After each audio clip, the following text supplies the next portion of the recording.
Faire des fiches personnages, c'est bien. Trouver un caractère unique pour ton personnage, c'est bien aussi. Mais comment l'exploiter? Comment mettre ton personnage en lumière? C'est ce que nous allons voir dans cette vidéo très tranquillement. Mais avant de commencer la vidéo, laisse-moi me présenter. Moi c'est Serge, 58 ans, je suis psychothérapeute et expert en spiritualité. Attends merde, je me suis trompé de fichier là. Moi c'est Adrien, je suis un jeune auteur de romans et à travers ma chaîne, j'aide les auteurs à se motiver et à retrouver l'inspiration pour leurs romans. Si c'est un domaine qui te parle, n'hésite pas à lâcher ton like et à t'abonner pour soutenir la chaîne. Premier conseil, mets ton personnage dans un ascenseur. Ah oui, c'est un vrai conseil. Peut-être que tu as un stade où tu trouves ton personnage particulièrement plat, que tu n'arrives pas à le trouver intéressant, que tu n'arrives pas à lui donner des caractéristiques qui pourraient le rendre intéressant. Il manque de personnalité, il n'arrive pas à s'exprimer. Bref, il est aussi chiant qu'une après-midi chez le notaire. Mais quoi de plus pénible que de rester coincé dans un ascenseur avec un voisin que tu ne connais pas ou bien que tu n'as pas envie de connaître? Tu vas le coincer dans un ascenseur pour le décoincer. Imagine la réaction qu'aura ton personnage. Imagine le comportement qu'il pourrait avoir avec son voisin, qui pourra d'ailleurs être un autre de tes personnages. Imagine ce qu'il pourrait se dire en attendant l'arrivée des techniciens. Imagine ce qu'il pourrait faire. Deuxième conseil, déterminer le rôle de ton personnage dans un groupe. Une erreur que j'ai trop souvent faite, c'est celle de vouloir faire participer tous les personnages lorsqu'il y a un dialogue de groupe. Genre ils vont être, je sais pas, 8, bah c'est pas grave, moi je fais participer tout le monde, comme ça il n'y a pas de souci, il n'y a pas de problème, tout le monde est content. Mais non, c'est pas une bonne idée. Dans la vraie vie, lorsqu'un groupe communique, est-ce que tout le monde participe activement à la conversation? Moi, j'en suis pas certain. Il y a des personnes qui vont monopoliser le débat, il y a des personnes qui vont se contenter d'acquiescer ou de dire qu'ils ne sont pas d'accord, il y en a d'autres qui ne vont tout simplement rien dire, et il y en a d'autres qui vont dire des choses mais complètement à côté de la plaque. Bref, chacun a son rôle dans un groupe. D'ailleurs, j'ai récemment découvert un schéma qui illustre parfaitement bien cette idée. Sur cette image, on voit plusieurs personnages lors d'une réunion qui ont chacun un comportement bien distinct. Il va y avoir les râleurs, les timides, les bavards. Essaie de trouver quelle place occupent tes personnages.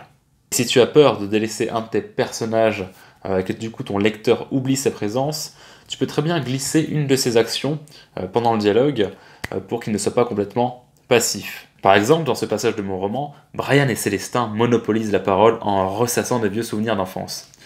Mais je fais en sorte d'occuper Soleil pour rappeler qu'il est bien là et montrer comment il vit la situation. Troisième conseil, sublimer son personnage grâce à un autre. C'est pas toujours simple de faire ressortir le caractère d'un personnage lorsqu'il est tout seul. C'est pourquoi je te conseille de faire ressortir le caractère de tes personnages en les mettant en valeur entre eux, en les faisant interagir entre eux.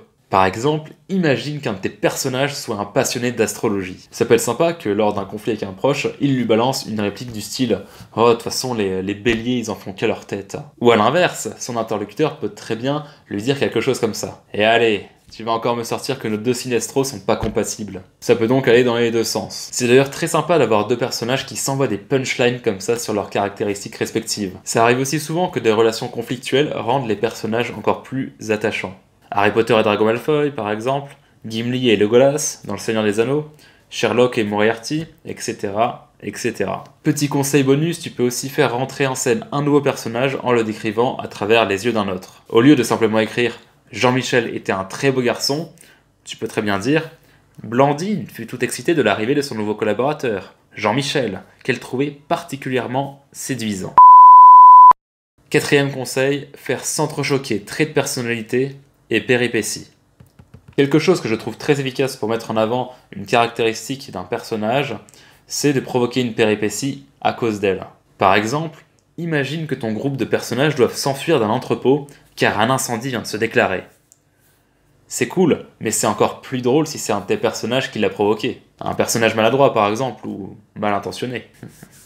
Et ce conseil peut s'appliquer pour de nombreuses choses. Par exemple, deux personnages peuvent se disputer à cause d'un personnage drama queen qui a mis le feu aux poudres, un combat peut exploser à cause d'un personnage impulsif, etc., etc. Ouais, parce que j'ai pas des tonnes d'exemples non plus. Dans la même idée, tu peux aussi te demander comment agit ton personnage face à la difficulté ou face à une enquête par exemple. Est-ce qu'il est plutôt du genre à foncer dans le tas ou plutôt à être subtil?